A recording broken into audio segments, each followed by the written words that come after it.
not keep on working the girl this way, making her say her alphabet over and over from sunup to sundown, even during meals. When will it stop? When she does it properly, of course.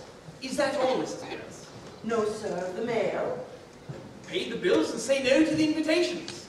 There's another letter from that American millionaire, Ezra D. Wallingford. He still wants you to lecture for his moral reform league. Throw it away. But it's the third letter he's written you. You could at least answer it back. Oh, very well. Put it on the desk. I'll take care of it. If you please, sir, there's a dustman downstairs. Alfred Doolittle wants to see you. He says you have his daughter here. I say, send the blackguard up. He may not be a blackguard, Higgins. Of course he's a blackguard. Whether he is or not, I'm afraid we shall have some trouble with him. I don't think so. If there's trouble to be had, it shall be he with me, not I with him. Doolittle, sir. Professor Higgins? Yes, that's me. Good morning. Morning, Governor. I come upon a very serious matter. Born in Hounslow, mother Welsh. What do you want, Doolittle? Well, I want my daughter, that's what I want, see? Of course you do. You're her father, aren't you? Glad to see you have some spark of family feeling left. She's upstairs, yeah? Take her away. What? Take her away. You don't suppose we're going to keep your daughter, are you? Be reasonable, Governor. Is it fair to take advantage of a man like this? A girl belonging to me. You've got her. Where do I come in? How dare you come here and attempt to blackmail me? This is a plot, a plan to extort money by threats. I shall telephone the police. Don't take a man up like that, Governor. Why ask you for a brass farthing? Oh, put it to this gentleman here. If I said a word about money... Then what else have you come for, huh? Oh, what would a bloke come for? Be human, Governor. You sent her here on purpose, didn't you? It's not me, Governor, I never did. Then how did you know she was here? I'll tell you, Governor, if you only let me get a word in. I'm willing to tell you. I'm wanting to tell you. I'm waiting to tell you. You know, Pickering, this chap has a certain natural sense of rhetoric. Observe the rhythm of his native wisdom swagger. I'm willing to tell you, I'm wanting to tell you, I'm waiting to tell you. That's the Welsh strain in him. How did you know Eliza was here if you didn't send her? Well, she sent back through her luggage and I got to hear about it. She said she didn't want no clothes.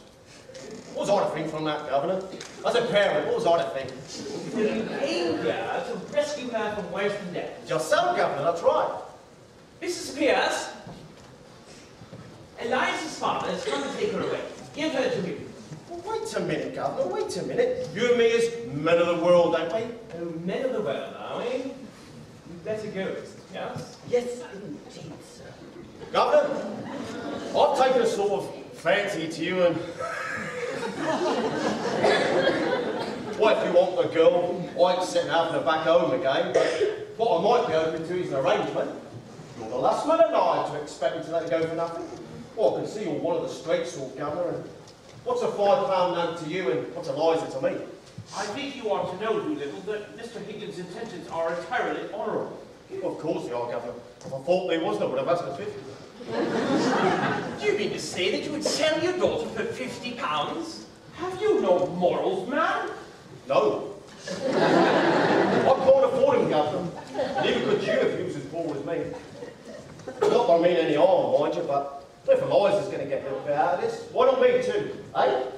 Well, look at it my way. What am I? I'm one of the undeserving poor, that's what I am. Now think what that means for a man. If there's anything going, and I'll put in for a bit of it, it's always the same story. You're undeserving. You can't have it. But my needs are as great as the most deserving widows that ever got money out of 6 different charities in 1 week for the death of the same husband. I don't need that less of a deserving man. No. I need more. I don't eat less hearty than he does. Well, I drink on full. I'm playing straight with you, Governor. I ain't pretending to be deserving. No, I'm undeserving. And I like it, and that's the truth. Well, could you take advantage of a man's nature to do him out the price of his own daughter? What he's brought up, fed, clothed by the sweat of his brow, until she's grown big enough to be interested in you two together? Well, these £5 unreasonable. I'll put it to you. And I'll leave it to you. You know, Pickering, if If we were to take this man in hand for 6 months, he could choose between a seat in Parliament and a popular pulpit in Wales. I suppose we ought to give him a fiver. He'll make bad use of it, I'm afraid. What makes you happy, Governor, man? It's one good spree for myself and the missus. Giving pleasure to others, the satisfaction to know it ain't been thrown away. You couldn't spend it any better, Governor. It's almost irresistible. Oh, damn! Let's give him 10. Oh, missus wouldn't have the heart to spend 10, Governor. £10 is a lot of money. Makes a man feel prudent like and goodbye to happiness now. Just give me what I ask for, Governor. Not a penny less, not a penny more.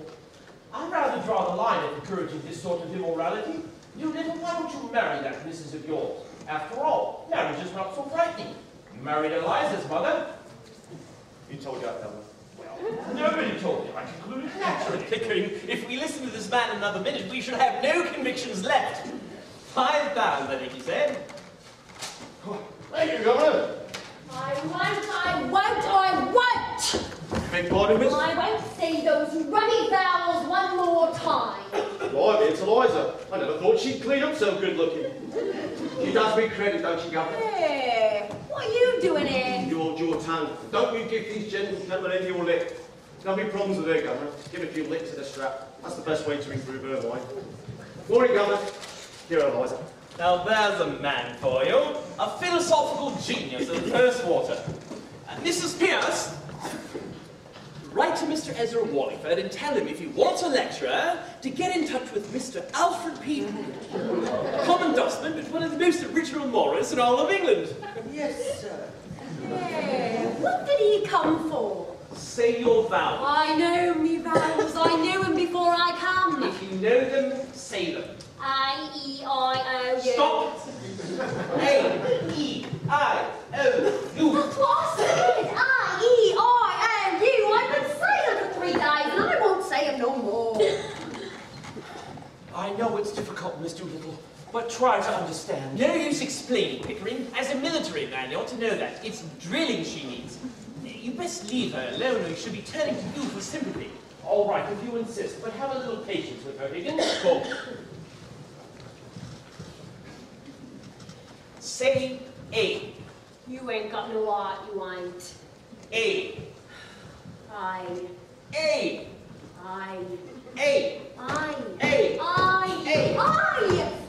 Eliza, I promise you, you will say your vows correctly before this day is through, or you will have no lunch, no